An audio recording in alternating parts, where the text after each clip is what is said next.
Hi again, everyone. I am Doug Quick, and I thank you for joining me on this first video of 2024.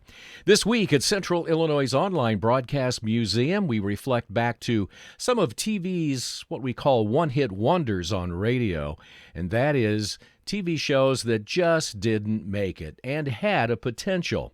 Now, there is one exception to this week on the videos of the week. I've got one real big loser. A lot of people in Central Illinois, if you were around back in the mid to late 60s, probably have no recollection of this particular TV show. It was called Camp Runamuck, simply because WICS, WCHU, and WICD did not air that particular show for a good part of its season back in 1966, I believe. Instead, they ran half-hour color shows of Cisco Kid. Interesting.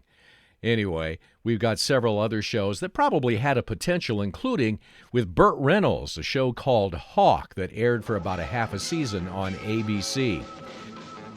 Plus another show that I never got to see when it first aired back in 1995 simply because it was on ABC, and I was working for an NBC station at that particular time, the Dana Carvey Show. The same Dana Carvey that was on Saturday Night Live for so many years had his own show, and it was rather controversial at the time. Some of the subject matter covered in the show, and it was a comedy show, riled a few feathers among the viewership out there.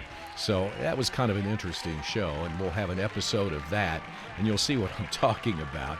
And then we've got another show from 1991, and we just come off of the Christmas holiday season. Many of you probably watched National Lampoon's Christmas Vacation once again. That seems to be kind of an annual tradition.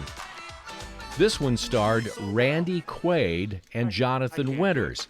That was quite a combination. Randy Quaid actually act normal during this show. It was in 1991, just a couple of years after Christmas Vacation was produced back in the late 1980s. And then we've got another show that you might not know existed either. It was a television version of Ferris Bueller's Day Off. It was called simply Ferris Bueller, and believe it or not, one of the stars of it was Jennifer Aniston before she was on Friends. We have an episode of that as well. In fact, it's the pilot episode. Plus, an old air check of mine going back to 1976. I can't believe 47 years ago. You'll hear that when I was on WDBR in Springfield.